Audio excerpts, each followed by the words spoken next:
Bismillahirrahmanirrahim. Assalamualaikum warahmatullahi wabarakatuh.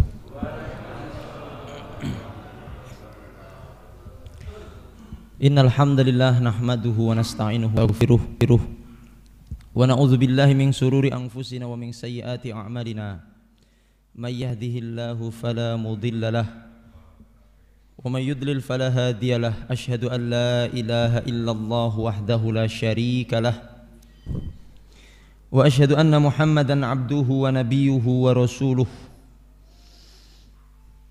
Qala ta'ala a'udzu billahi minasyaitonir rajim. Ya ayyuhalladzina amanu taqullaha haqqa tuqatih wa la tamutunna illa wa antum muslimun.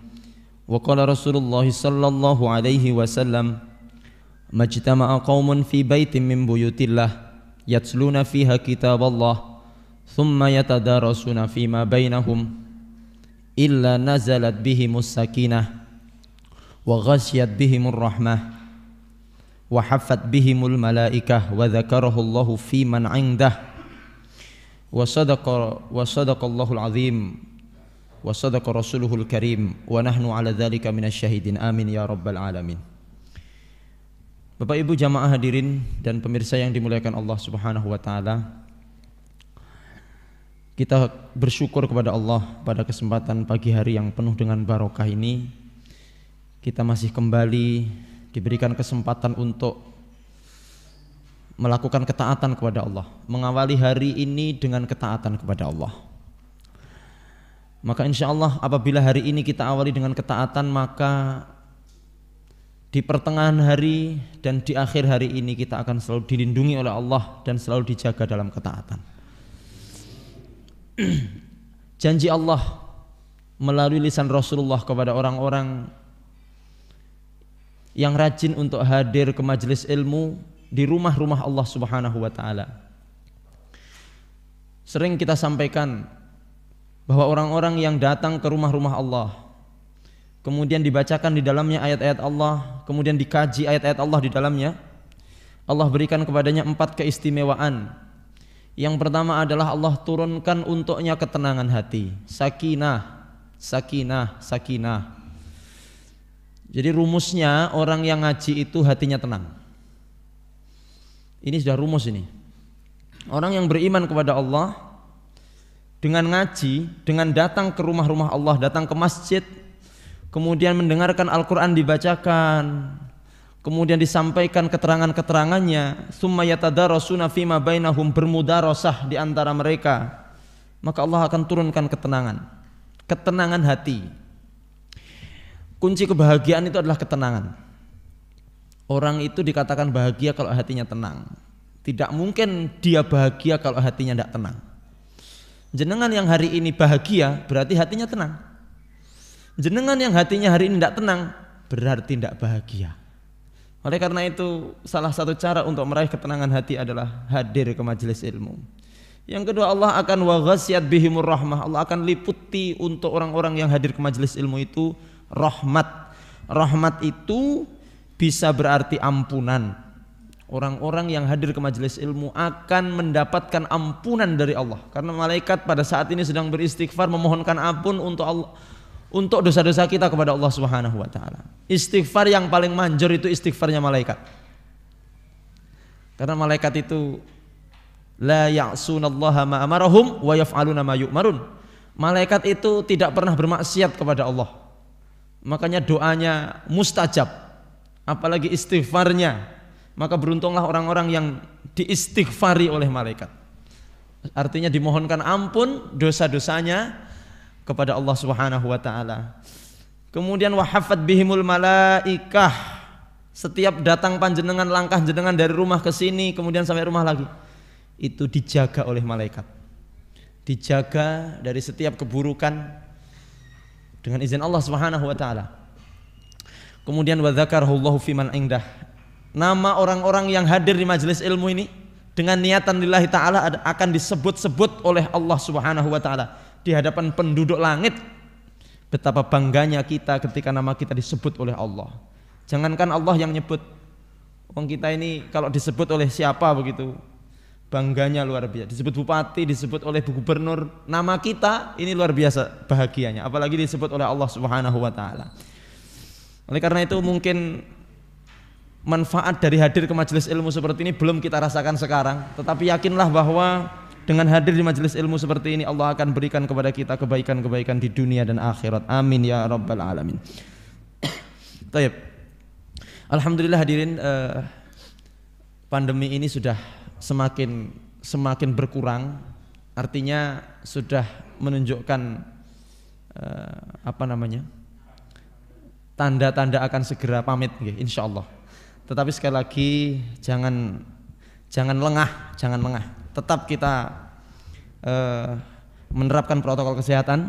Ini sebagai salah satu cara kita untuk bagaimana menjaga diri kita dan keluarga kita dari ujian yang Allah berikan kepada kita ini.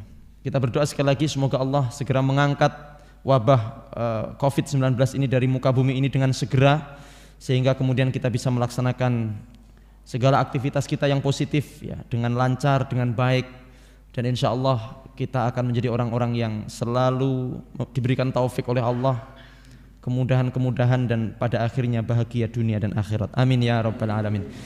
Tayyib, hadirin dan pemirsa yang dimuliakan Allah Subhanahu wa taala. Alhamdulillah di pertemuan yang lalu kita telah menyelesaikan bab nomor 35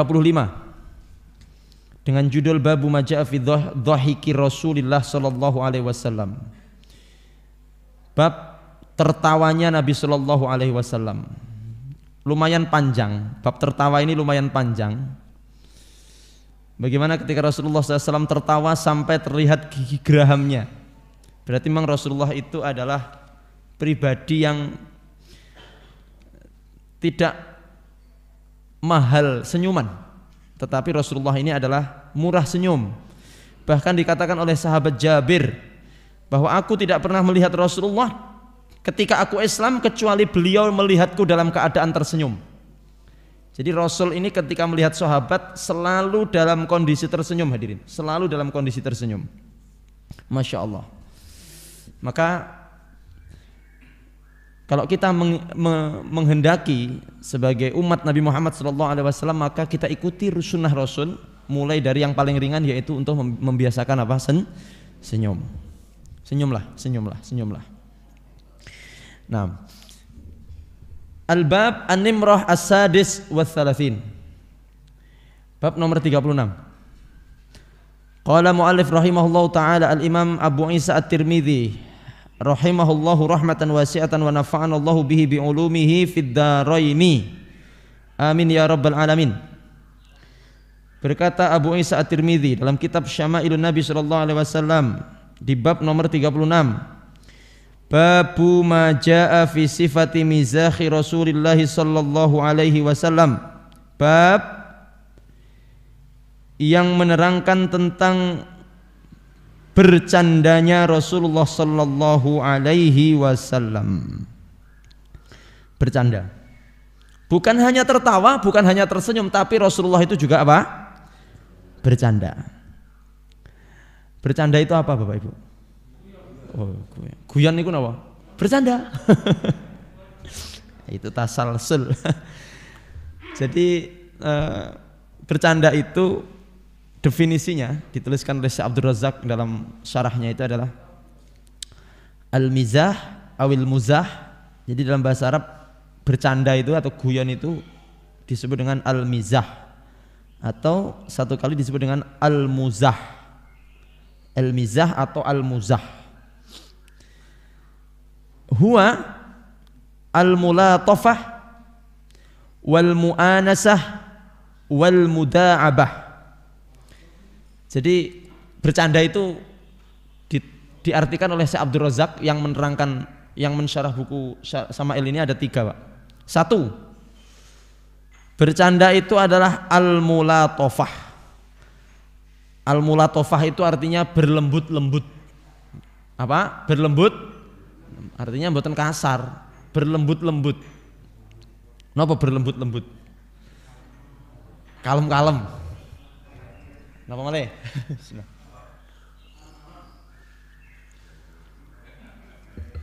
Alon-alon.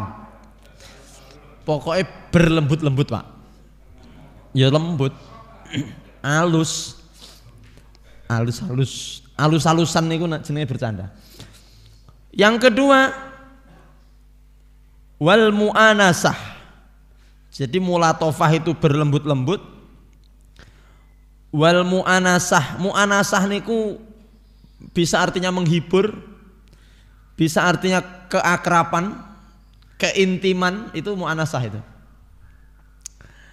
Kemudian yang ketiga, wal muda'abah. Nah, ini sebenarnya arti dari bercanda itu yang nomor 3 itu. Muda'abah itu artinya mula'abah, bermain-main. Nah, jadi bercanda ini kok bermain. Baik, mulatofah, mu'anasah, muda'abah. Coba diucapkan, apa itu bercanda? Mulatofah, mu'anasah, muda'abah. Yo coba, lupa ya. Mu'anasah yo. Mulatofah, muda'abah. Yuk diulangi. Apa itu bercanda? Mulatofah, mu'anasah, muda'abah. Yuk sing banter kena jangan tuh. Bercanda itu adalah ini, pemirsa yang di rumah juga boleh ikut ya, boleh ikut silahkan. Mulatofah berlembut-lembut, mu'anasah akrab-akrab menghibur, muda'abah bermain-main. Niku guyon bercanda. Nah, apa tujuan dari bercanda itu hadirin? Apa jenengan guyon ngoten niku tujuannya apa? Wah.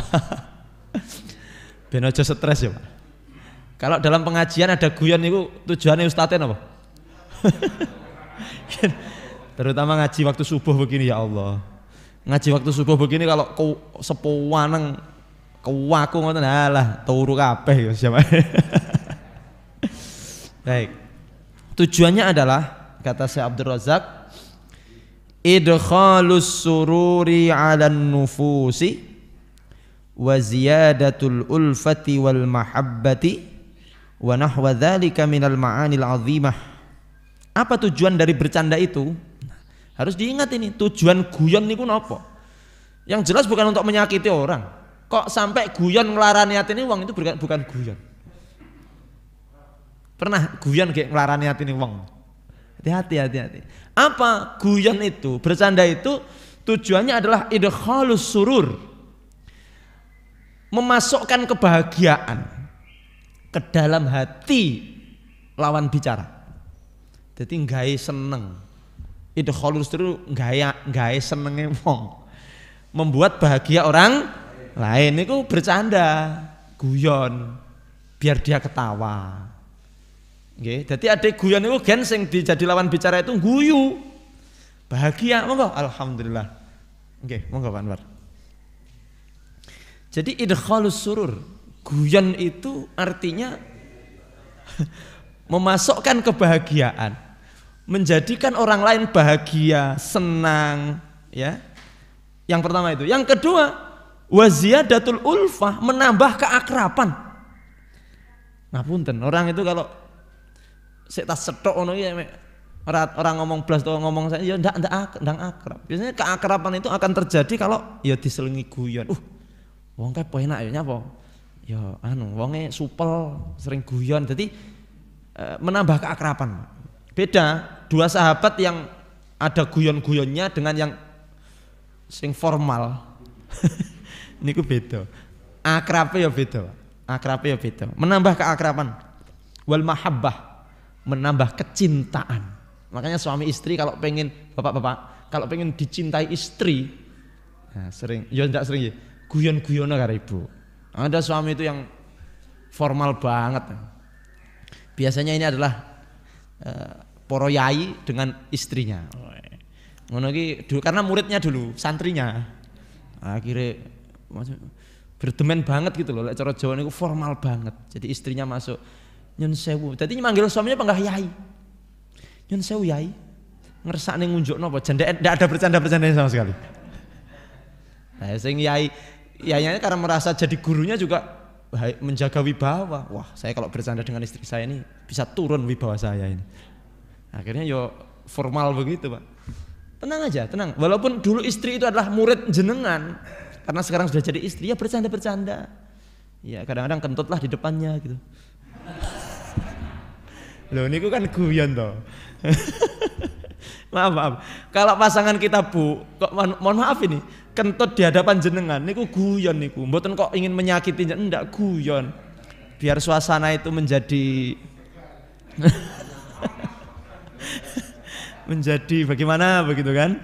Nah, itu namanya guyon, enggak masalah, enggak ada masalah. Bahkan itu menambah keakraban ya. Menambah keakraban, menambah kecintaan. Masya Allah. Ini bukan ngajarin tidak baik, tapi kan biasa Pak. Biasa. Biyen pas sik ta'aruf ya ora wani ngono kuwi. Saiki salah.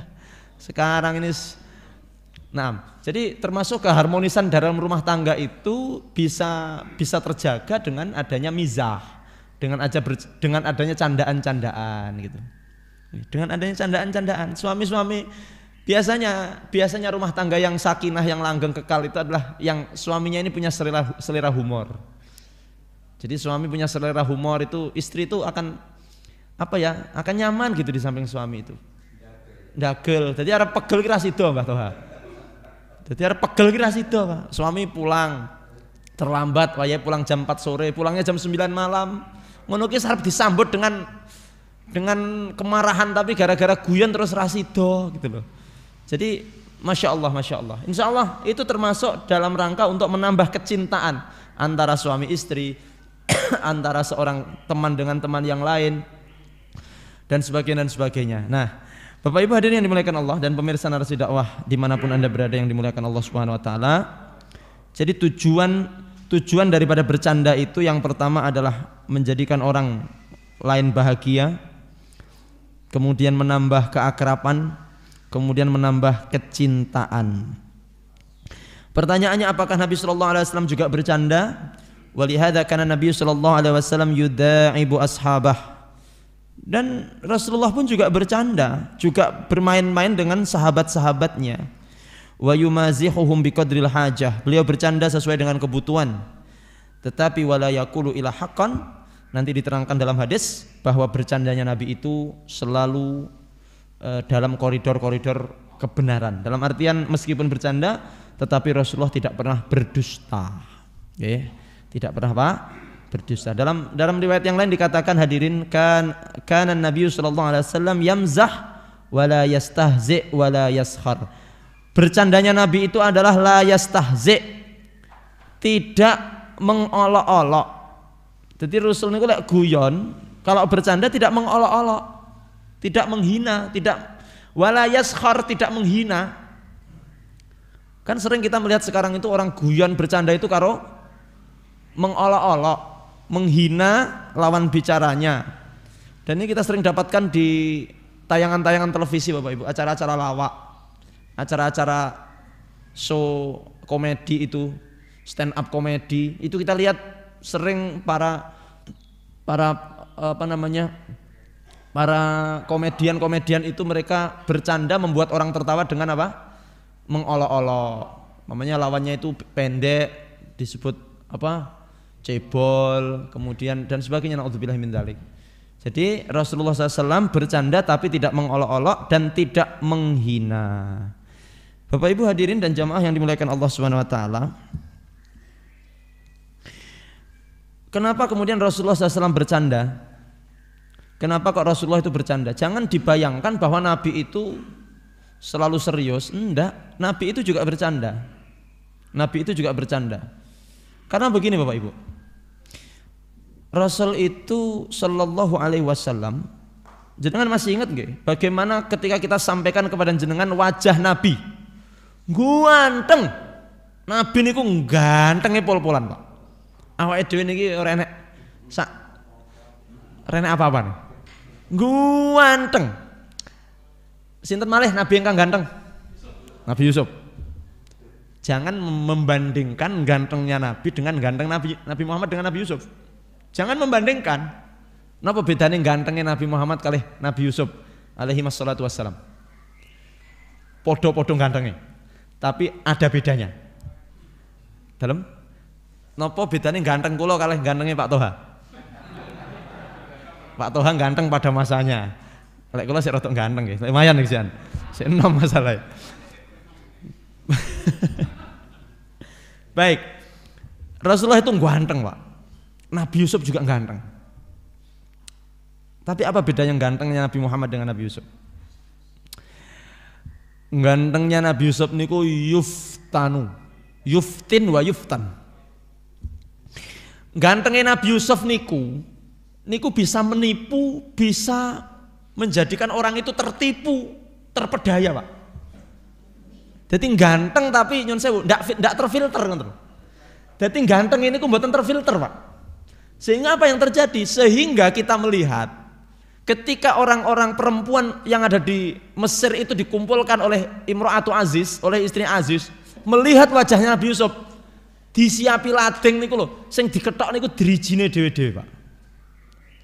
Karena saking dan gantengnya tidak terfilter, artinya bisa langsung terkagum-kagum. Niku enggak ono filtere niku, Pak. Dadi sing dikuwetoki napa drijine piyambak-piyambak. Ndak krasa. Tetapi gantengnya Nabi Muhammad SAW tidak terfilter, Pak. Ganteng tapi terfilter. Masya Allah. Dan ini yang berat ini. Ganteng tapi terfilter. Sehingga orang-orang yang datang kepada Nabi bukan hanya ganteng, Bapak Ibu. Nabi Muhammad itu bukan hanya ganteng tapi berwibawa banget. Berwibawa, ngogel, Pak. Orang itu kalau datang ke dekat Nabi itu iso ndredeg sakal, Pak. Kecuali Sayyidah Aisyah.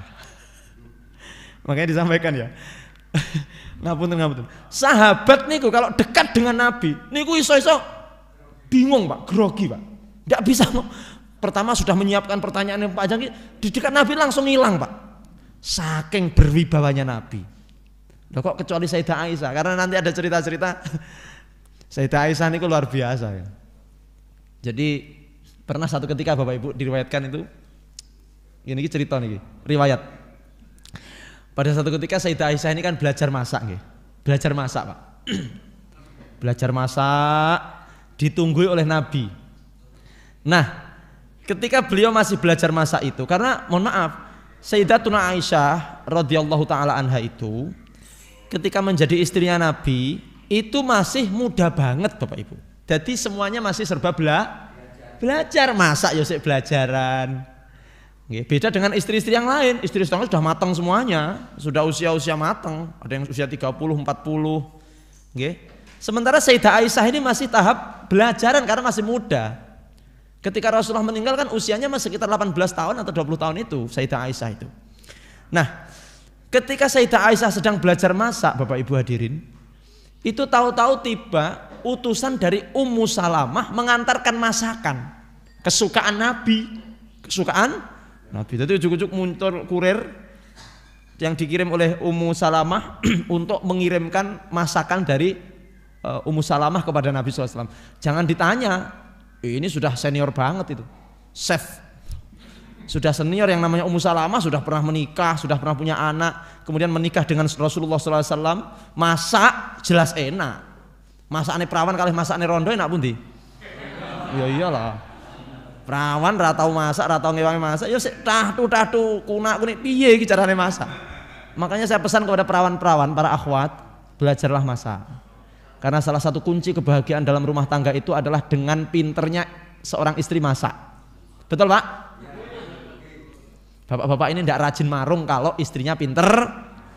Kenapa bapak-bapak ini kalau siang ngantor itu pilih marung, dibawain istrinya tidak mau? Karena gak enak masaknya. Maka siapa yang belum bisa masak, tolong kursus. Kalau perlu undang chef ternama ke rumah Anda untuk ngursus panjenengan masak. Sayyidah Aisyah masih kursus masak, sementara datang masakan dari Ummu Salamah untuk Rasulullah SAW. Masakan kesukaan pisan. Lodo. Enggak, iki marok, waktu itu daging plus ada marok-maroknya begitu. Karena Rasulullah itu seneng makanan yang berkuah. Jadi sing ning jero foam sing sering jenengan bawa pulang itu kurang disukai Rasulullah itu. Gak ono duduhe masalah. Rasul itu seneng masakan yang berkuah. Rasul dilema, Pak. Coba jenengan dari Nabi waktu itu. Dia dilema. Sementara nunggoni Sayyidah Aisyah belajar masak yang akan siap menghidangkan masakan belajaran niku wau. Sing jelas ya rata enak. Sementara dapat apa namanya? Kiriman dari seniornya senior, ahlinya ahli. Ahlinya ahli masak. Ummu Salamah mengirim masakan kesukaan Nabi. Wes bingung. Kemudian Assalamualaikum, waalaikumsalam. Ada apa? Ini ada utusan dari Ummu Salamah untuk mengantar masakan kesukaan jenengan. Siti Aisyah tahu. Coba ibu-ibu jadi Sayyidah Aisyah gimana? Langsung di hadapan Nabi. Bawa pulang. Atau saya tumpahkan di sini katanya. Di depan Nabi, makanya nyuwun sewu, kecuali Siti Aisyah. Kalau sahabat yang lain itu ndredeg, Pak, di hadapan Nabi itu grogi. Langsung hilang bahan niku hilang kabeh. Seperti jenengan mau dipanggil atasan hilang kabeh bahan niku. Kecuali Sayyidatuna Aisyah. Wah, bawa pulang. Atau kalau tidak saya tumpahkan di sini katanya. Lah iki utusannya kok wani men di hadapan Nabi. Ya memang cemburu. Siti Aisyah itu memang cemburu luar biasa. Nah, karena memang dan ini memang luar biasa dinamika kehidupannya Nabi begitu. Jangan dikira terus kehidupan Nabi itu lempeng-lempeng. Oh enggak, Pak. Kalau kita mempelajari kehidupan rumah tangga Nabi, oh Masya Allah, Pak. Penuh dilema. Penuh dilema. Jadi kalau kita ceritakan Masya Allah banyak sekali Bapak Ibu. Ya termasuk dalam hal itu gitu. Jadi Sayyidatuna Aisyah bukan berarti kemudian Sayyidah Aisyah itu su'ul adab, enggak. Jadi nyun sewu, Nabi saja digitukan, apalagi nyun sewu, Pak. Kita ini dengan istri kita. Jenengan jadi kiai, jadi ustadz. Istri saya kok wani kepada saya? Ya biasa itu. Nabi saja digitukan sama Sayyidah Aisyah gitu. Makanya mohon maaf, suami-suami yang akan masuk surga, salah satu suami yang akan menjadi penghuni surga adalah suami-suami yang sabar terhadap istrinya. Nggih, Pak. Jenengan lek sabar kepada diomeli istri sabar. Digetai istri sabar. Dipaido istri wis to, surga Pak jenengan. Saestu. Surga, Pak. Bukan berarti kalah, enggak. Tapi jenengan mengalah untuk menang, kan begitu ya? Mengalah untuk menang. Sabar aja, wis to. Bukan berarti kalah. Ya Allah. Ada nyon sewu, jenengan lihat ya. Enek polisi tentara gagah ngoten niku. Bes. Gagah brengosen celepreng. Orang-orang takut semuanya. Sampai rumah, yo ngene, Pak. Itu bukan kalah tapi sabar. Wis to, laki-laki yang sabar itu dia akan masuk surga insyaallah. Wah, ibu-ibu lek ngono kula tak luweh galak. Maka beruntunglah bapak-bapak yang punya istri galak. Alhamdulillah. Masya Allah. Tetap ini yo menghibur bapak-bapak ini yang ngeten, Pak. Kalau Anda punya istri yang nyun sewu tidak sesuai dengan penyonon jenengan. Ustaz mbiyen iki ketok yo sabar lah kok nyelot galak Pak Ustaz. Nyelekit Pak Ustaz. Baik, tetap para suami wa ashiruhunna bil ma'ruf. An-Nisa 18. Pergauli, perlakukan istrimu dengan cara yang terbaik. Arep kereng kaya ngopo, galak kaya ngopo, nyelekit kaya ngopo, perlakukan dia dengan cara yang terbaik. Baik dengan lisan Anda, baik dengan tangan Anda, perlakukan dengan cara yang terbaik.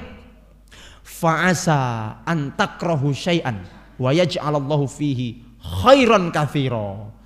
Bisa jadi di balik kekurangan-kekurangan istri yang tidak Anda senangi itu, Allah berikan, Allah jadikan kepada kita kebaikan yang banyak. Berapa banyak anak-anak soleh lahir dari istri galak? Iya.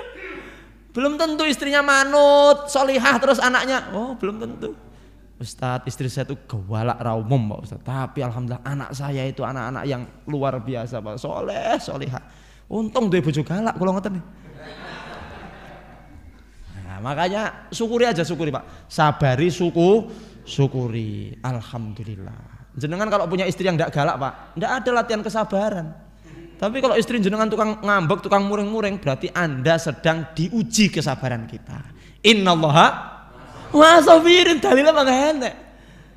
Berarti jenengan yang istrinya galak kayak jenengan mendel, lek disentak menang niku, berarti Anda bersama Allah Subhanahu wa taala. Halo Bu, jenengan dengarkan Bu ya. Bersama orang-orang yang sabar. Sebagaimana istri-istri yang dipoligami niku sabar nggih Bu nggih? Sabar. Maka ada yang mengatakan poligami itu kunci surga. Iya, karena sabar dipoligami suami. Jadi intinya sabar. Sabar. Ya kuwi sing berat. Oke, kita lanjut Bapak Ibu hadirin. Rasulullah niku sangat berwibawa Pak. Yang datang ke dekat beliau itu langsung grogi. Makanya kalau ndak bercanda, iki ndak ada yang berani dekat kepada Rasul. Wong grogi kabeh. Sungkan, mboten wedi sungkan. Nyungkani Rasulullah niku. Jadi beliau itu kalau di dekat beliau itu sungkan. Makanya kemudian ada canda pada diri Rasulullah. Di dalam ayat Al-Qur'an dikatakan, "Fabima rahmatim minallahi linta lahum", atas rahmat Allah. Ya, fabima rahmatin minallah lintalahum, engkau berlemah lembut wahai Muhammad. Walau kunta faddon ghalidul qalbi, kalau seandainya engkau Muhammad keras, bengis, ndak tahu guyu, ndak tahu mesem, lang faddu min haulik, mesti jamaahmu ki mesti ngedoh kabeh. Sampean taklim kok mek neraka tok sing kok sampekne. Buyar. Renek surga-surgane blas, azab kubur sing kok sampekne. Akhir zaman kiamat sing kok sampekne. Melayu kabeh jamaahmu nyapa? Ya kuwi bodho enak maem. Mendengar azab kubur ya penting, tetapi ingat di dalam Al-Qur'an itu siakohnya, uslubnya biasanya Allah menyampaikan itu setelah ada tarhib, ada targhib. Setelah innalladzina kafaru, ya nanti ujung-ujungnya naru jahannama khalidina fiha, maka nanti setelah itu innalladzina amanu, ujung-ujungnya jannah khalidina fiha abadan. Jadi bareng ngedenteni mesti enek pengerem-reme, bar neraka surga, bar siksa nikmat. Ngoten, itu adalah luar biasa. Sighahnya mantep Pak, usulnya bagus, namanya at-targhib wa tarhib. Kadang-kadang tarhib dulu kemudian targhib. Dan ini adalah metode dalam pendidikan anak. Guru mendidik anak, orang tua mendidik anak, sangat pas kalau menerapkan metode tarhib wa tarhib. Ada bukunya Bapak Ibu, buku tarhib wa tarhib karangan Ibnu Mangdur ini. Jadi tarhib itu ngedendeni, bareng ngono dihibur, atau dihibur diunjukne bareng ngono didendeni. Punya murid itu, punya anak itu aja diseneni tok. Neraka le ra salat.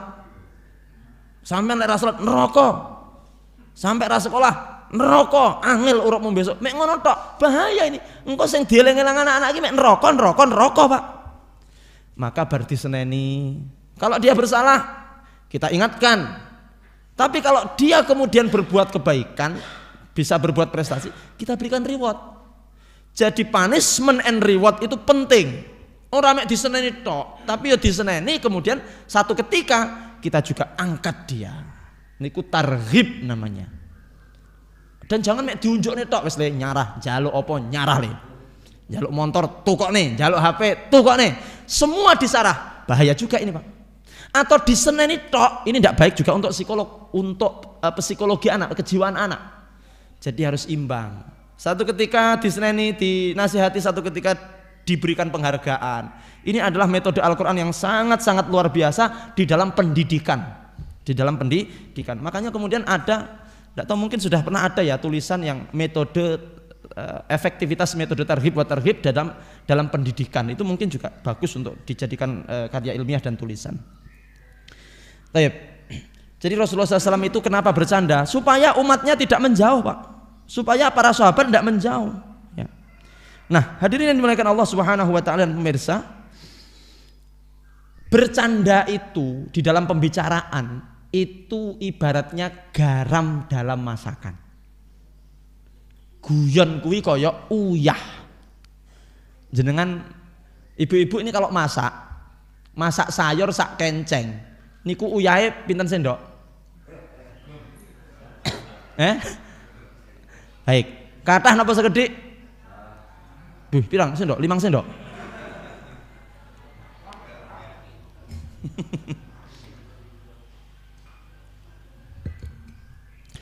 Jadi bercanda dalam pembicaraan itu seperti garam dalam masakan.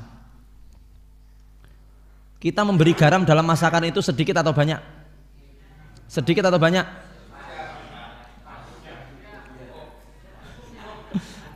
Secukupnya itu berapa, Pak? Pernah enggak ngasih garam 1 sendok penuh? Satu gelas penuh? Kasinan kan? Berarti apa? Nyapa kayak rame buri kayak. Garam itu sedikit. Makanya bercanda dalam pembicaraan itu seperti garam dalam masakan. Sedikit aja. Nggak usah. Kenapa? Karena kalau keseringan bercanda itu ibarat masakan ono kasinen. Nggih? Kalau masak uyahe dipiukne saadah ya kasinen, ndak bagus. Berbicara kokean guyone kasinen, Pak. Dimakan enggak? Enggak dimakan. Atau sebaliknya, kok berbicara tanpa ada bercanda seperti masakan tanpa garam. Anyep ora nek rasane, ya cegah. Istri-istri kenapa kok ndak seneng ngobrol sama suami? Kaku ram, anyep bojoku ki anyep, nyep. Dek enek guyu-guyune belas. Suami yang ngono. Kenapa kok bapak-bapak lebih sering nongkrong di cakruk? Yo, ahli cakruk sapa ahli cakruk? Lah istri saya sudah anyep, wis rayu. Anyep pisan, serius saya sing dibahas masalah ngaji. Nah, harus ada bercanda. Quality time itu, Bu, Pak. Quality time, family time itu. Waktu untuk keluarga itu. Makanya mohon maaf, nggih. Jenengan bapak-bapak ibu-ibu, kalau sedang bersama istri atau suami jangan megang HP. Pokoknya kalau sudah quality time berdua dengan istri, dengan suami di rumah, HP-nya dibuang. Tak temune. Ditaruh. Wis toh, di silent kalau perlu, jangan disuarakan. Kenapa? Fokus kepada pasangan. Pernah nggak begitu? Jadi kalau berbicara dengan istri, tatap matanya. Tatap mata saya. Suami juga begitu, istri juga begitu. Mbak, lek jagoan aku tatap mata saya. Jangan ngobrol karo ndelok, ha? Bu, kalau suami sampai ngobrol dengan jenengan sambil megangi HP terus ngene karo mesam-mesem dhewe, ambil buang HP-nya. Bu, kok radikal men Pak Ustadz? Iya. Maaf. Jadi mohon maaf. Apalagi yang jarang-jarang bersama istri, kecuali yang pensiunan ngeten iki. Yang ngene iki saleh kat esuk teko bengi cethuk wong kuwi ya Pak Ustadz kula niki. Maaf ini yang masih sibuk-sibuk ini loh. Yang ketemu istri mungkin hanya beberapa jam, ketemu di rumah sudah capek. Ya Allah, Pak, ketemu istri betul-betul jadikan itu waktu yang sangat berkualitas. Jagongan, curhat, istri curhat kepada suami, Pak ngene. Pandang wajah istri, kalau perlu dielus-elus kepalanya. Jaluk opo Bu? Emas 5 gram Pak. Begitu. Jangan ketika dengan berduaan dengan istri malah nyekeli HP. Karo SMS-an, WA-an, karo buka Facebook, apalagi main game, merusak itu. Termasuk sekarang yang merusak hubungan rumah tangga itu ketika salah satu dari keduanya kecanduan game. Suami-suami, maka beruntung ya seperti jenengan ngeten iki. Kenal Free Fire enggak, Mbah? PUBG enggak kenal. Alhamdulillah. Ini suami-suami muda ini. Suami-suami muda milenial ini yang usia 25 ke atas, 40 ke bawah ini. Ya Allah. Ini kalau sudah kecanduan game, naudzubillahi min dzalik. Wes, game aja, Pak. Pagi game, sebelum berangkat kerja game, di tempat kerja aja semat nge-game itu. Pulang dari tempat kerja, dia seharusnya bercanda dengan istri, ngobrol dengan istri, malah ngegame. Betul? Ada yang mantunya seperti itu? Makanya yang mau punya mantu, yang mau punya calon menantu, tolong dikasih surat perjanjian dulu. Ya, di atas materai kalau perlu ya, di atas materai. Siap untuk tidak kecanduan game. Nah, kalau tidak siap mundur. Tenan Bapak Ibu. Makanya beruntung jenengan generasi napa jenengan itu niki? Jenengan beruntung kenal karo Android ini WA tok. Ngono bingung. Piye le carane update status piye carane? Beruntung, Pak. Ya Allah. Apalagi yang sampai hari ini tidak punya Android, punyanya hanya HP sing kena nyerawat pitik nih kok. Bah, itu betul-betul terjaga. Sekarang banyak retaknya hubungan rumah tangga karena HP. Ini kemajuan teknologi seperti itu. Ada WA nyasar, SMS nyasar. Iki sapa iki? Penasaran. Siapa sih namamu? Kirim foto dong, kirim foto. Ayo ketemuan yuk, ketemuan. Ya Allah, bisa-bisa hancur rumah tangga. Makanya bertakwalah kepada Allah, Bapak Ibu. Mari kita bertakwa kepada Allah. HP itu boleh. Yang penting bagaimana cara penggunaan kita. Kalau kita ini takjub dengan itu, kemudian kita tidak bisa mengatasi itu, tidak bisa untuk memfilter dari kemajuan ini, maka bisa merusak rumah tangga kita. Baik Bapak Ibu, kembali lagi bahwa di dalam rumah tangga perlu ada canda supaya tambah cinta, tambah intim, kemudian tambah nopo malih wau. Kuwi lah, tambah nopo niku wau. Tapi kemudian waqalan Nawawi, dikatakan Imam An-Nawawi berkata tentang masalah bercanda ini. Apa kata Imam An-Nawawi? Qala ulama, berkata ulama, al-mizahu manhiyu anhu. Bercanda yang dilarang. Apakah semua bercanda itu dibolehkan? Enggak, ada bercanda yang dilarang. Kata Imam An-Nawawi. Qala ulama, Imam Nawawi mengatakan, berkata para ulama, al-mizahul manhiyu anhu. Bercanda yang dilarang itu adalah alladzi fihi ifrat. Bercanda yang berlebih-lebihan. Bercanda yang berlebih-lebihan. Wa yudawamu alaihi, dan terus-terusan. Jadi bercanda berlebih-lebihan dan terus-terusan, inilah bercanda yang dilarang. Kenapa? Karena bercanda ini terus-terusan Bapak Ibu, yurithud dhahik, akan menjadikan orang itu guyu terus, tertawa terus. Kalau bayangin jenengan kata awal kajian terus tekobar kayak guyu mon Pak. Ditanya sama dia, "Mau ngaji napa?" "Mbuh guyu, pokoknya lucu banget." Sendak eleng. Guyu terus. Kenapa? Kalau sudah kebanyakan ketawa, kata Imam An-Nawawi yang mencatat perkataan para ulama, wa qaswatal qalbi, itu akan menjadikan hati keras. Orang itu kalau banyak ketawa, hadirin pemirsa, hati ini malah atos. Hatinya keras. Hatinya keras. Bismillah hati. Apakah bisa? Oh bisa. Summa qasat qulubukum min ba'di dzalika fahiya kal hijarati aw asyaddu qaswah. Ati niku lek kadung atos iso luweh atos timbang watu. Ati niku. Jadi banyak ketawa itu bisa mengeraskan hati, bisa mengeraskan hati. Kemudian kalau kebanyakan bercanda, berlebih-lebihan, selain menjadikan orang itu hatinya keras, wa yusghilu an dzikrillahi ta'ala, akan melarikan dia dari mengingat Allah. Malah ora eling kepada Allah. Orang itu kalau banyak ketawanya, dia akan lalai, akan lupa dari mengingat Allah, akan lupa dari mengingat Allah Subhanahu wa taala. Dan dia juga malas diajak untuk wal fikru fi muhimmatiddin. Dia tidak akan bersemangat lagi untuk memikirkan tentang agama. Dijak mikir agama ki kadung kakean guyu ki segeh, males.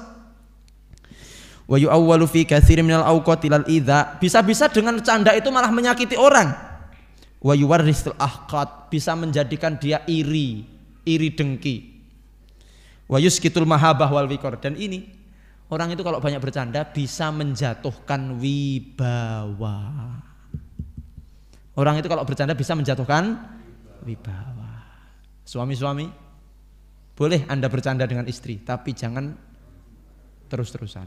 Nanti jenengan malah tidak berwibawa sama sekali di hadapan istri. Berat iki, Pak. Ya. Ustad-ustad nek kakean guyon ku ya wibawane iso ilang ning hadape jamaah. Kepala sekolah, kepala dinas, kepala instansi apapun kalau kakean guyon karo anggotane, ilang wibawane. Jadi guru-guru yang kepala sekolah karo koncone dhewe. Piye, Kang? Piye bro kabare bro? Ngono karo kepala sekolah. Nauzubillahi min dzalik. Jadi bisa menjatuhkan wibawa. Wa amma ma salama min hadhil umur fahuwal mubah. Sedangkan yang tidak seperti di atas itu boleh. Alladzi kana Rasulullah sallallahu alaihi wasallam yaf'aluhu, sebagaimana yang dikerjakan oleh Rasulullah sallallahu alaihi wasallam. Baik. Bapak Ibu hadirin yang dimuliakan Allah Subhanahu wa taala. Itu sebagai mukaddimah bab candanya Nabi sallallahu alaihi wasallam. Kita ke hadis nomor 235. Nomor 235. Haddatsana Mahmud bin Ghailan qala haddatsana Abu Usamah an Syarikin an Asimil Ahwal an Anas bin Malik, dari Anas bin Malik. Masih ingat ya sinten Anas bin Malik? Anas bin Malik itu adalah pembantunya Nabi. Anas bin Malik ini oleh orang tua beliau diperbantukan kepada Nabi umur 10 tahun. Sekitar umur 10 tahun. Jadi umur 10 tahun sudah diperbantukan, sudah ditaruh di rumahnya Nabi. Kemudian Anas bin Malik ini bergaul dengan Nabi sallallahu alaihi wasallam sekitar 10 tahun. Jadi ketika Rasulullah wafat umurnya Anas ini sekitar 20 tahun. Jadi umur sekitar 10 tahun beliau bergaul dengan Nabi Muhammad sallallahu alaihi wasallam. Anna Nabiya sallallahu alaihi wasallam, bahwasanya Nabi Muhammad sallallahu alaihi wasallam qala lahu, memanggil Anas.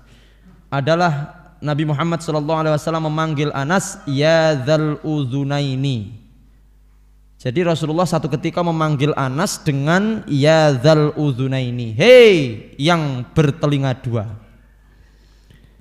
Rasulullah memanggil Anas dengan apa? Hei yang bertelinga dua. Siapa yang bertelinga dua?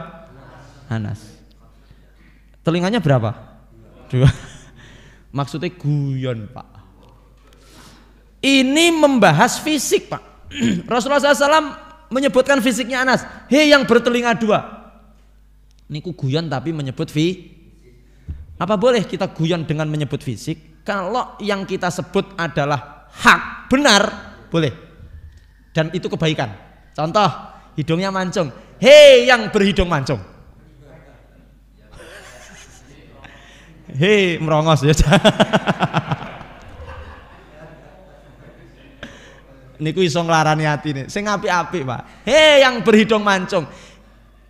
Kalau Rasulullah memanggil Anas dengan hei yang bertelinga dua, ya telinganya berapa Anas bin Malik?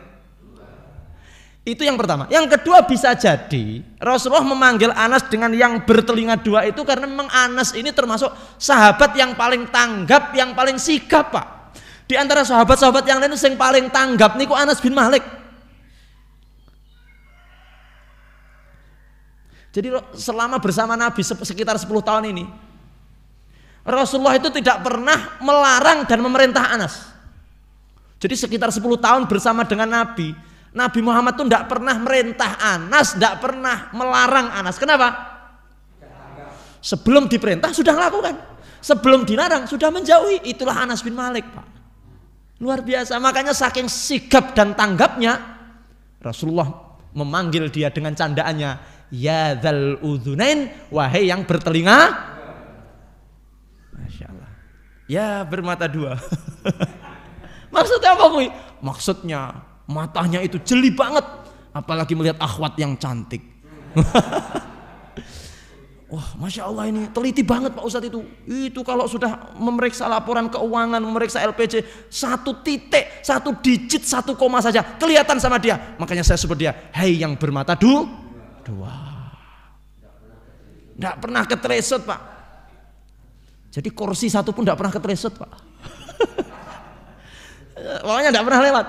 Makanya bercandanya dengan fisik tapi tidak menyakiti. Tidak menyakiti, hadirin.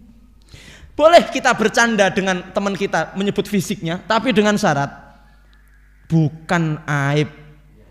Ya, bukan aibnya. Contoh nggih, teman kita ada yang hidungnya pesek, Pak. Ya aja. Oh. Irung kok mendelep yang jero. Niki guyon toh? Tapi ndak boleh. Haram. Ndak boleh, Pak. Ada teman kita kulitnya hitam. Areng neng omahku luwih ireng timbang awakmu. Bercanda dengan menyebutkan fisik yang itu menyakitkan hati haram, ndak boleh. Nggih? Ndak boleh, Pak. Makanya hati-hati betul itu. Sering kita lihat di televisi nggih, candaan-candaan itu. Yang itu melecehkan fisik. Ada yang hidungnya itu bolongannya gede. Ngono dilokne. Ya. Ada lagi yang rambutnya keriting dilokne. Naudzubillah min dzalik. Ndak boleh, ndak boleh. Tapi ketika panjenengan menyebut fisik tetapi adalah untuk memuji dan bercanda dan itu menyenangkan hati, monggo seperti Rasulullah sallallahu alaihi wasallam ketika menyebut Ibnu Abbas, ya dzal udzunain. Apa maksudnya? Dikatakan oleh Syekh Abu Isa At-Tirmidzi dari gurunya, dari guru-gurunya, yakni yumazihuhu, yaitu beliau itu bercanda. Dikatakan wala yamna aidan ayyakuna fi hadhil kalimah naun minal madakhi. Itu bisa jadi untuk memuji juga karena beliau itu sikap tadi sudah kita sampaikan. Summa inna Anasan diterangkan oleh Syekh Abdul Razak. Kemudian inna Anasan radhiyallahu anhu khadimu Rasulullah sallallahu alaihi wasallam wa lam yamna dzalik an Nabi sallallahu alaihi wasallam min mumazahatihi. Tidak apa-apa Rasul, tidak apa-apa. Bainama ba'dun nasi yastangkifu ayyumaziyah khadimau. Bah, Masya Allah Bapak Ibu. Ini bercandanya Nabi dengan pembantunya. Berarti Nabi itu dengan pembantu saja Ini menandakan bahwa dikatakan awake dhewe iki lek duwe pembantu, duwe karyawan, ya aja kereng-kereng banget. Nggih, karo karyawan, dengan pembantu yang di rumah, aja kereng-kereng. Bercanda-bercanda. Karena Rasulullah pun juga bercanda dengan Anas bin Malik. Selama itu bercanda yang syar'i, tidak melampaui batas, tetap karyawan kita akan tetap hormat kepada kita. Pembantu kita akan tetap hormat kepada kita. Tidak ada masalah. Seperti halnya Rasulullah bercanda dengan Anas bin Malik. Jadi ini adalah hadiun Nabi Shallallahu Alaihi Wasallam, aturan atau contoh yang diberikan oleh Rasulullah SAW kepada kita. 236. Haddatsana Hanad ibn Sari qala haddatsana Waqi'un an Syu'bata an Abi Tayyah an Anas bin Malik. Lagi-lagi Anas bin Malik. Ini kebanyakan dari hadis bercanda ini diriwayatkan oleh Anas bin Malik karena beliau yang sehari-hari dengan Nabi sallallahu alaihi wasallam. Qala in kana Rasulullah sallallahu alaihi wasallam la yukhalituna hatta yaqula li akhin li saghirin ya Aba Umairin ma fa'alan Nughair. Ya Aba Umair ma fa'alan Nughair. Satu ketika Anas bin Malik mengatakan in kana Rasulullah sallallahu alaihi wasallam. Satu ketika saya kaget. Kenapa kaget?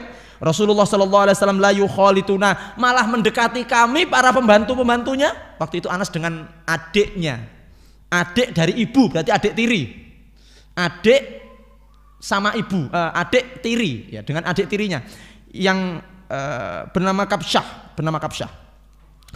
Waktu itu Anas dengan Kabsyah ini, dengan adiknya ini, adik liumnya ini sedang duduk dan adiknya ini nangis, Pak. Si Kabsyah ini masih kecil, anak kecil balita mungkin ya, seumuran 10-an tahun, nangis. Nangis, kenapa nangis? Kenapa adiknya Anas bin Malik ini nangis, hadirin?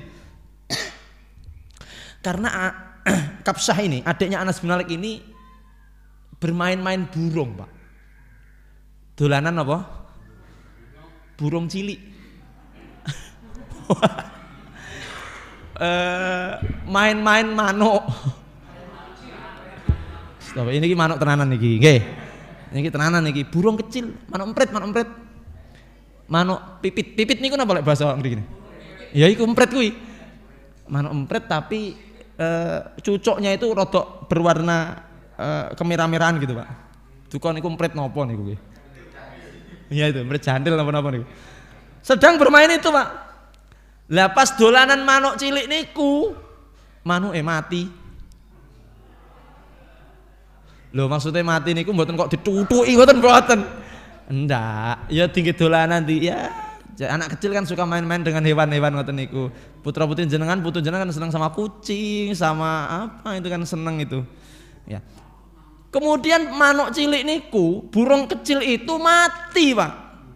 Jadi seneng-senenge meninggal. Jadi dia itu ditinggal pas sayang-sayangnya.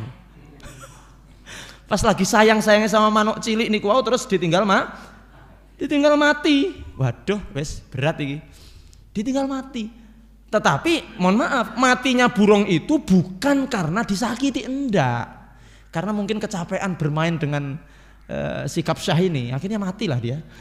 Si manuk ini mati, Pak. Si burung kecil ini mati. Nangis saya, gerok-gerok gitu. Kemudian Rasulullah datang, pengen guyoni si anak kecil supaya tidak nangis lagi. Apa dikatakan? Ya Aba Umair. Ini tasghir, ismun tasghir. Seharusnya Umar, tapi karena masih kecil ya Umair. Jadi kalau dalam bahasa Arab itu kalau nama besar itu Umar, nama kecilnya Umair. Oke.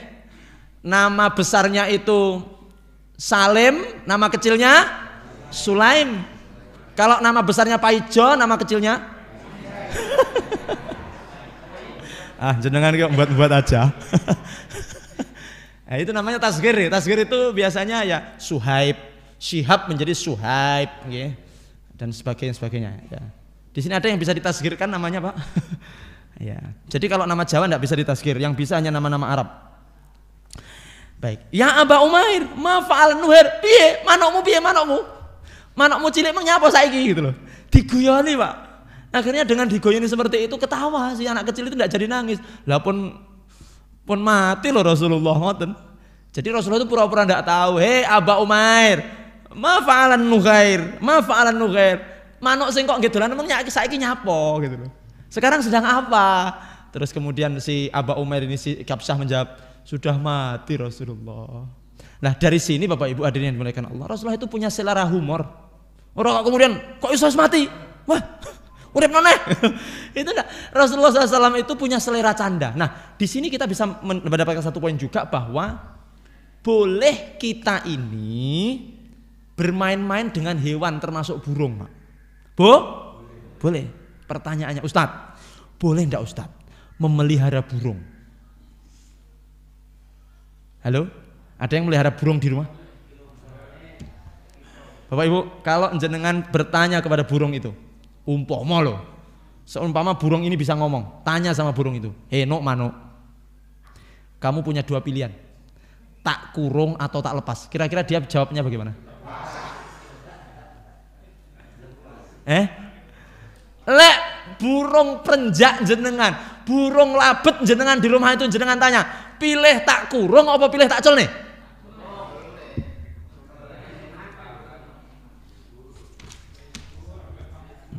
Ya, kalau dia menjawab kulo pilih dicol nih, jenengan col nih Pak. Nongkor balik, ya bener memang dia pengen. Kalau dia pengen dicol nih terus jenengan kurung, berarti Anda telah mengurung hewan, mengambil hak-haknya. Besok yang dino kiamat ganti jenengan sing dikurung. Manuke sing keplok-keplok.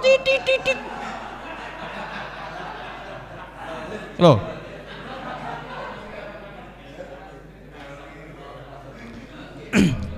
Baik, mohon maaf. Wah, engko sing pecinta burung iki langsung demo iki nyawi. Baik. Kecuali kalau seperti burung dara itu nggih. Lek burung dara niku kan dikurung kok dicolne balik piye Mbak toh? Maka posisikan burung-burung Anda di rumah itu seperti burung merpati itu, Pak. Colne. Lek balik rezeki jenengan lek bablas ya utuh rezekimu berarti, Pak. Kalau burung itu mungkin bisa berbicara, aku pengen dilepas. Buktinya apa? Jenengan colnya kan hilang, Pak. Kalau dia pengen dikurung, berarti jenengan buka pun dia tetap di situ, Pak. Baik. Monggo silahkan dicerna sendiri-sendiri. Ustadz, saya ini Ustadz. Wah, saya ini adalah. Nah, ada yang bertanya bisnis Ustadz. Kalau burung-burung yang komoditi bagaimana Ustadz? Wallahu alam saya apakah ada burung komodi dan sebagainya, tapi yang jelas memang hak burung itu adalah terbang bebas. Nah, kucing itu kan ada yang dikurung, ada yang tidak. Yang dikurung itu biasanya kucing-kucing rumahan, itu dikurung nanti dilepas keliling. Tapi kalau kucing-kucing liar dikurung itu sudah mengambil hak-hak kucing itu, Pak. Baik, di sini boleh kita bermain dengan burung dan sebagainya, tapi jangan mengambil hak-hak burung itu sendiri. Oke, itu. Jadi kalau memang Ustadz burung saya ini nyaman sekali Pak Ustadz di dalam kurungan, oke silahkan lanjutkan. Buktinya setiap pagi cicit-cicit Pak Ustaz. Oh ya, silakan. Kalau burung itu nyaman. Tapi kalau burung itu tidak nyaman, miber terus dakduk, berarti dia pengen lepaskan Pak, lepaskan. Jangan sampai kita menganiaya hewan, jangan sampai. Kalau dia tidak nyaman, dakduk, pengen keluar, lepaskan dia. Baik. Kita lanjut hadirin yang dimuliakan Allah. Nomor, Masya Allah, sudah lama tapi kok masih 5:30. Karena maju ya Bapak ya. Oh maju setengah. Baik. Secukupnya. Nanti kita selesaikan di secukupnya. Nah, hadis nomor 237. Mohon maaf, 237. Haddatsana Abbas ibn Muhammad ibn Dauri. Qala haddatsana Ali ibn al-Hasani bin Syakikin qala anba'ana Abdullah ibn al-Mubarak an Usamah bin Zaid an Sa'id bin al-Makburi an Abi Hurairah qala qalu ya Rasulullah innaka tuda'ibuna qala inni la aqulu illa haqqan. Dari Abu Hurairah, hadis ini diriwayatkan dari Abu Hurairah radhiyallahu anhu. Beliau berkata, "Ya Rasulullah," para sahabat bertanya kepada Rasulullah, "Ya Rasulullah, apakah engkau bercanda dengan kami?" Kemudian Rasulullah menjawab, "Inni la aqulu illa haqqan."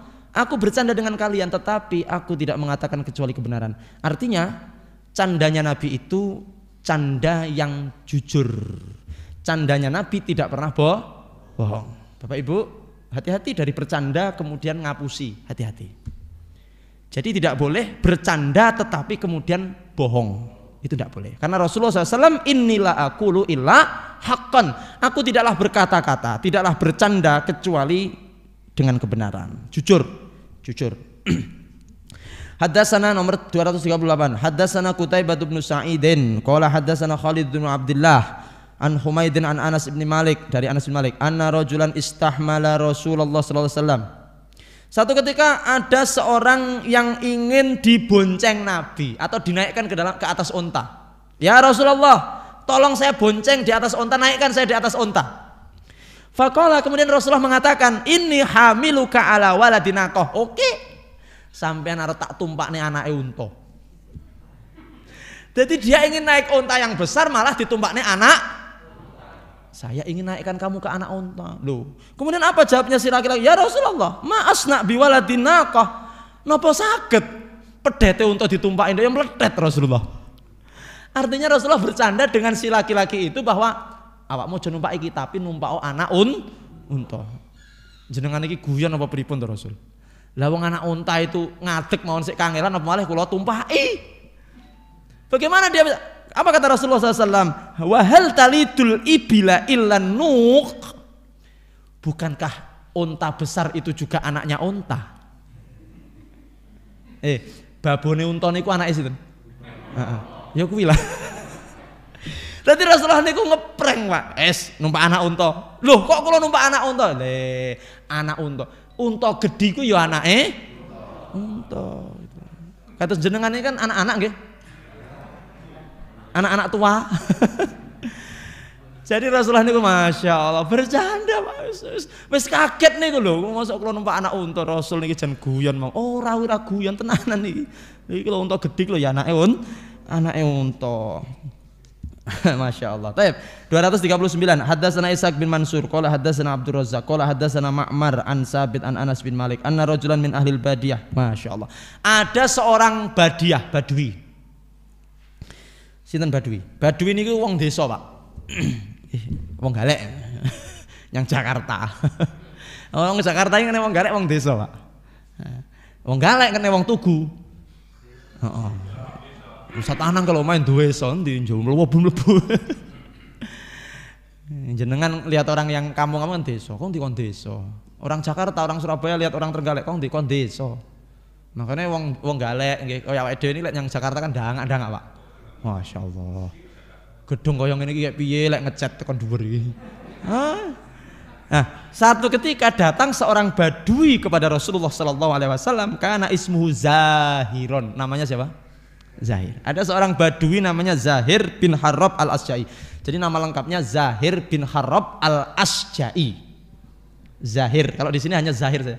Kalau kata Syekh Yusri, guru kami itu disebut namanya Zahir bin Harrab al-Asja'i. Ini adalah seorang badui. Badui loh nggih. Kalau kebalikannya badui hadir. Orang-orang yang di kota itu namanya hadoroh, hadir. Kalau yang di desa badui. Wa kanu yuhdi ila Nabi sallallahu alaihi wasallam hadiyatan minal badiyah. Orang badui, orang wong desa niki datang kepada Nabi yang ada di Madinah di kota dengan membawa hadiah. Datang, Pak. Kira-kira apa hadiah wong desa? Telo, gedang, kambil nih Pak nggih. Wah, semangat itu Pak. Yo lek teng Arab mboten wonten kambil niku mboten wonten. Telo nggih mboten wonten, Pak. Di Arab itu ndak ada, Pak. Telo itu lho sak umur-umur nang Arab ora tau mangan telo goreng niku mboten. Ndak ada. Telo rambak ada, kalau telo singkong sepe itu saya jarang ketemu. Wah, itu Pak. Wah, diuntingi ngono kira-kira, Pak. Diuntingi dipikul ngoten. Datang bawa hadiah kepada Rasulullah SAW. Fayujahizuhun Nabi. Setelah Rasulullah diberi hadiah, fayujahizun Nabi. Nah, inilah adab dalam memberi hadiah. Rasul itu kalau diberi hadiah, beliau akan membalas hadiah itu. Jadi Nabi ini kalau diparingi hadiah akan membalas. Asul. Jadi tiang becek niku jenis syar'i niku Pak. Bu, jenengan lek buah niku niate hadiah nggih. Apa nek sing dibeceki wong sugih? Tumpangan niku hadiah Pak. Nek sing dibeceki tiang sugih. Tapi lek sing dibeceki wong melarat sedekah. Sing kathah gawane. Sapa sing duwe gawe? Sing duwe gawe iki wong melarat, sing kathah, ora usah ndelok catetan ritek. Nek jenengan golek-golek ning catetan, padha ya beras 2 kilo karo mie loro. Nggih Bu nggih. Kalau yang punya hajat itu orang miskin, wis ora usah ndelok catetan, langsung beras 2 truk. Nyapon? Sedekah Pak Ustaz, sedekah. Jadi kalau kita memberi kepada orang kaya namanya makanya la tahillu sedekah, tidak halal sedekah lidhimiratin sawi, untuk orang yang kaya ndak halal. Jadi sedekah nyanggone wong sugih niku ndak halal. Berarti napa? Haram. Makanya mohon maaf ya. Kami sering mengingatkan teman-teman yang genduren-genduren itu. Itu kan sedekah Pak, berkat sing dikondur niku. Nggih mboten? Niku pokoke ngeten. Kula sering mengingatkan ke sahibul hajat. Mbah, Pak niki genduren sedekah jenengan niki aja diniati sedekah kabeh. Kecuali undangan jenengan wong melarat kabeh. Lah undangan jenengan apa melarat? Mboten, tangga kula niku anggota dewan. Jenengan undang, diundang. Kayak mulai yang berkat, malah loro. Maka niatnya ngeten. Kalau memang jenengan mau ngundang ke rumah, apa acaranya akikah, walimatul akikah atau walimatul khitan atau walimah-walimah yang lain. Ya Allah, niat ingsun niki sing melarat-melarat berkat niki sedekah ya Allah. Lah sing sugih-sugih niat ingsun niki berkat kula niki napa? Tapi rasa dionekne. MC tulung ya omongno iku. Niki berkat niki kanggone sing melarat-melarat sedekah. Muring-muring, Pak. Pun diniati mawon. Kalau memang jenengan mau berbagi dengan orang. Kalau nyun sewu niki biasanya ater-ater nggih, ater-ater ngoten niku. Kalau yang kaya-kaya bismillah, hadiah niki, hadiah. Sama ketika orang-orang Badui ini memberi hadiah kepada Rasulullah. Bukan sedekah karena Rasul tidak menerima sedekah. Orang kaya menerima hadiah. Mbak mana niki mangke kula bareng ngaji kok yang ibu-ibu digawani napa-napa. Umpama biasane yo ngono. Niku hadiah. Niki mangke jenengan kondur kok ngasta napa-napa.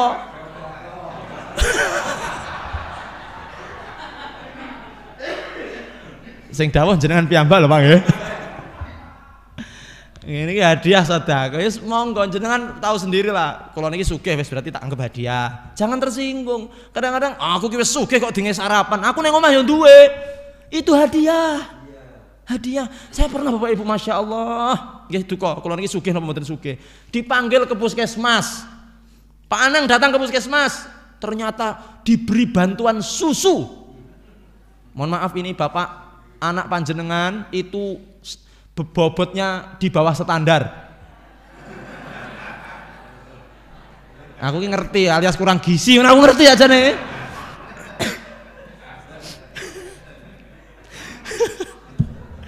Aku yang mbak, wah anak ustad kok kurang gizi. Karena anak saya itu yang ragil itu timbangnya itu di bawah standar terus. Sampai sekarang itu umurnya sudah 6 tahun itu bobotnya 12, 11, 12, 11. Lek dibanding teman-teman yang lain ya beda. Yang lainnya sudah 16, 17, dia masih 11, 12, 11, 12. Duko ya Pak. Kalau saya sang-sang itu ya enggak kurang gizi, setiap hari lari aja kerjanya. Jarang lari aja, sangat aktif sekali. Dipanggil Pak, mohon maaf ya Pak, ini karena berdasarkan timbang. Ngapunten nggih Ustaz, ngapunten ya Pak. Ngapunten nggih Ustaz niki karena bobotnya di bawah standar ini. Niki Ustaz ada bantuan dari pemerintah. Disumbang susu Pak. Susu niku jan sak kerdus, roti peningkat gizi itu Pak. Sak kerdus Pak. Ya Allah, betapa miskinnya diriku.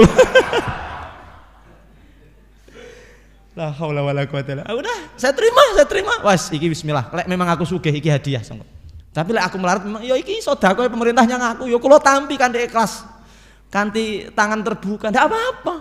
Kadang-kadang ada orang marah diberi sesuatu dari tetangga malah marah-marah. Aku ki wong sugih kok malah diteringinan.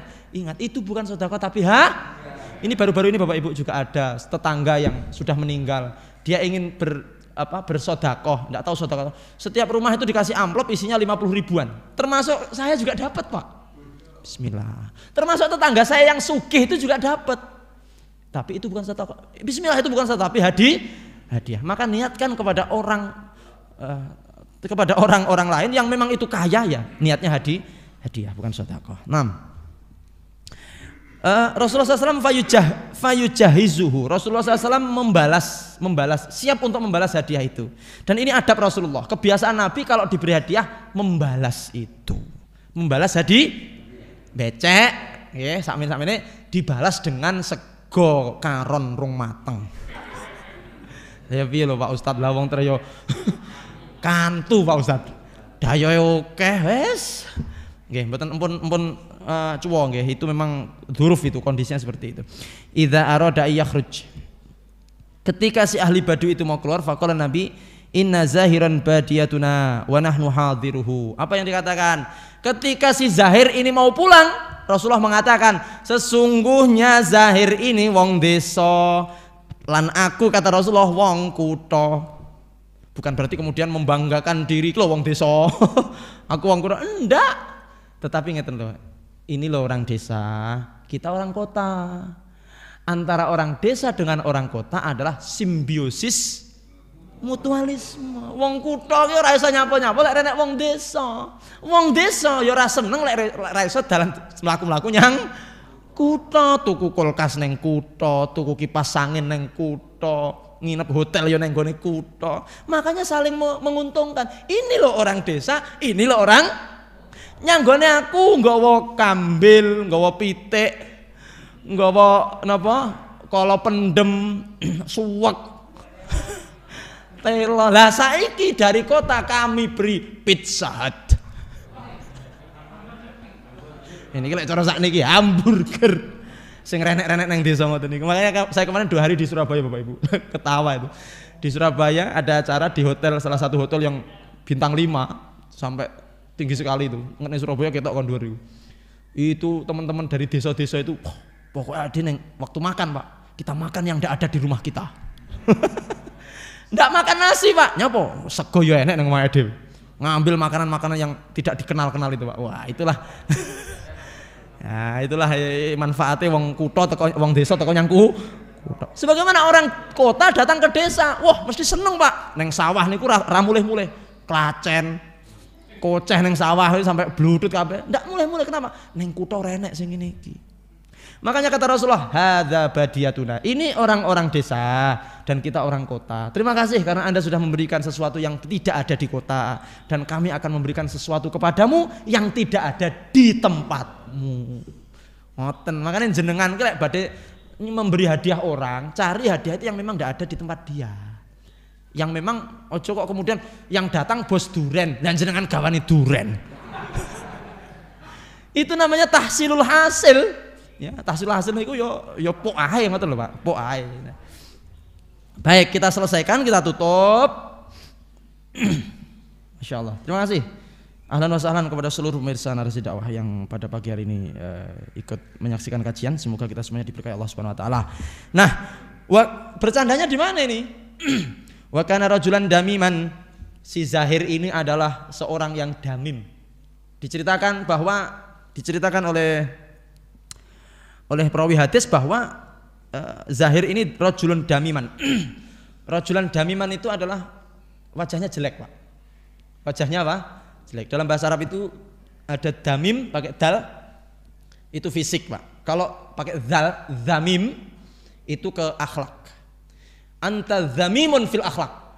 Anta zamimun, kamu jelek. Yang jelek apanya? Akhlaknya. Walaupun kamu ganteng tapi akhlakmu jelek. Itu zamim pakai zal. Zamimun. Tapi kalau fisik itu pakai dal. Damimun. Damim ini berarti jelek orangnya. Mohon maaf. Ini bukan Nabi yang menyebutkan tapi perawinya. Memang jelek, Pak, wong desa. Wong lho, saniki jangan beda. Wong desa karo wong kutha niku beda, Pak ya. Beda. Wong kutha iki resik-resik, putih-putih nggih. Lek wong desa? Nah, ya. Karena gayane manas, macul nggih, Pak. Macul, manas, wis yang ngalas kena eri, kesanggrok greng, kena pacul, pokoknya rerno, makanya ratek ganteng. Lek wong kutha, resik-resik, Pak. Kula sang-sang nih wong desa kabeh nih. Kenapa-napa, Pak? Kenapa-napa?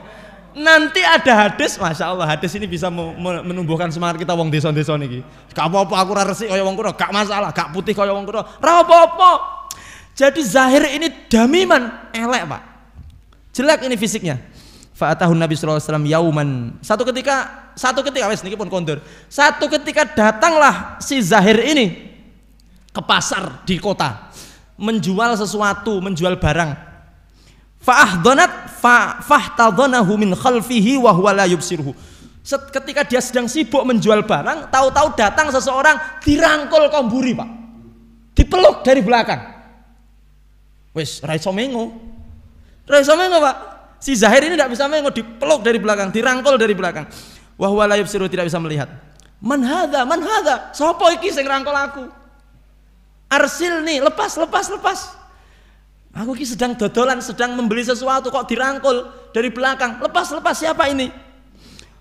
Faltafata. Kemudian akhirnya dia bisa menoleh ke belakang. Iso mengo, Pak. Fa'arafan Nabi sallallahu alaihi wasallam. Ketika dia mengo, ternyata yang memeluk itu siapa? Rasulullah sallallahu alaihi wasallam. Ya Allah, dirangkul Nabi. Wong desa. Nabi orang kota merangkul orang desa yang namanya Zahir tadi, dipeluk kenceng, Pak. Sampai sapa iki lepas. Ketika menoleh, dia melihat Rasulullah sallallahu alaihi wasallam. Apa yang terjadi setelah Zahir ini melihat bahwa yang memeluk dia adalah Rasulullah sallallahu alaihi wasallam? La ya'lu ma al-saqa dhahrahu bi sadri Nabi sallallahu alaihi wasallam khina arfa. Kalau tadi minta dilepas, setelah tahu yang memeluk Nabi, malah ya wis terus. Jenengan dekep kula terus. Wah, lho jareke kon ngecul ning mboten pun kula pasrah niki. Kula pasrah Nabi. Kemudian karena ya Allah, Pak, jarang-jarang mana sahabat yang dipeluk. Wah, ini wong desa, Pak, dipeluk Nabi. Ya Allah, barokah luar biasa. Kemudian faja'ala Nabi sallallahu alaihi wasallam yaqul, sambil terus memeluk, Rasulullah niku mengatakan, bengok-bengok yang nggone wong pasar. Sambil terus memeluk, sing dipeluk pasrah. Enggak ada perlawanan sama pasrah sih ya, sing suwi Rasul, sing suwi. Dipeluk Nabi sambil Rasulullah mengatakan di hadapan orang-orang pasar itu. Man yashtari hadzal abda. Hei, sapa sing pengen tuku hamba sahaya iki? Niki wong merdeka, Pak. Tapi yang Nabi didol, ini dianggap budak, Pak. Budak niku napa? Budak niku manusia yang bisa diperjualbelikan. Saya kena didol. Dulu itu ada pasar yang menjual budak. Lek saniki pasar sapi nang gone. Teng niku lho, teng pundi niku? Dong Banteng niku, teng ngriku. Niku lek ben pon jenengan pon riku nggih. Niku dodolan lembu, Pak. Pokoke persapian niku luar biasa. Nggih. Nah itu ada pasar yang menjual manusia. Siapa? Budak, didol, Pak, budake. Jadi manusia itu manusia setengah hewan, didol, kena didol. Semakin hitam, semakin kekar, semakin mahal. Lanang, laki-laki. Lek perempuan semakin cantik, semakin mahal. Lek laki-laki semakin ganteng, semakin renek regane, Pak. Makanya ireng-ireng gede-gede ini malah larang regane. Kalau perempuan semakin cantik itu biasanya dijadikan jariah. Baik.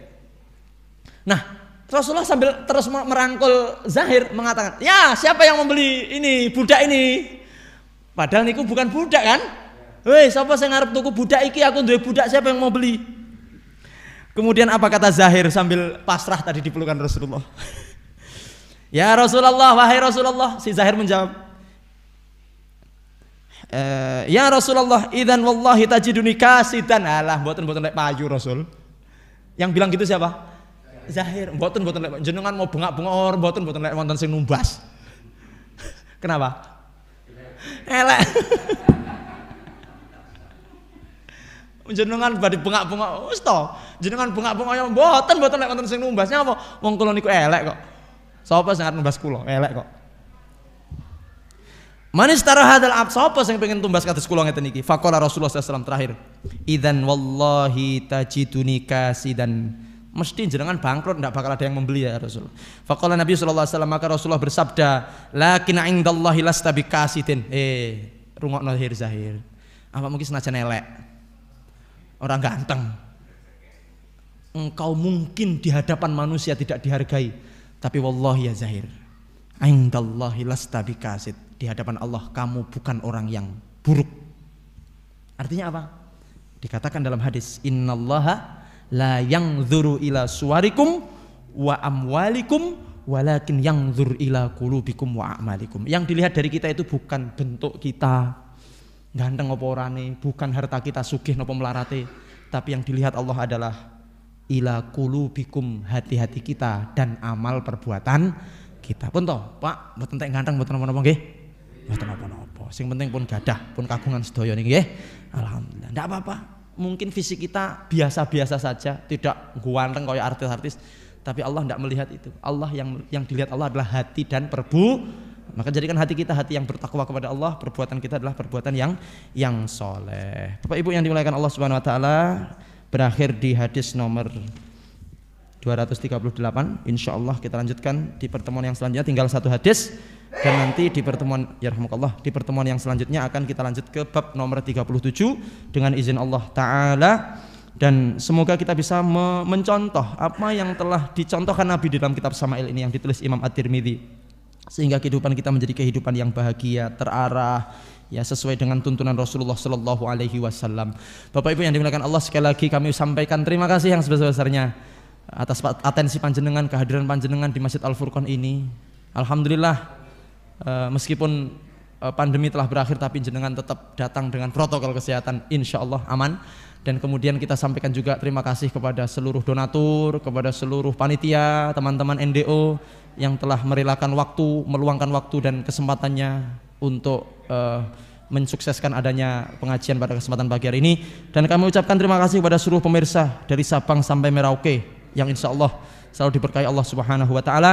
Dan terakhir, semoga Allah senantiasa memberikan kita istiqomah, Allah selalu memberikan kita hidayah, Allah berikan kepada kita sehat jasmani dan rohani, Allah jadikan kita di golongan orang-orang yang dicintai oleh Allah Subhanahu Wa Taala, dan akhirnya menjadi orang-orang yang husnul khatimah. Subhanakallah bihamdik, asyhadu an la ilaha illa anta, astaghfiruka wa atubu ilaik. Wa sallallahu ala Muhammadin nabil ummi wa ala alihi wa sahbihi wasallim, wa akhiru da'wana alhamdulillahi rabbil alamin. Alhamdulillahirabbil alamin. Mohon maaf atas segala kesalahan dan kekurangan. Billahi taufik wal hidayah. Wassalamualaikum warahmatullahi wabarakatuh.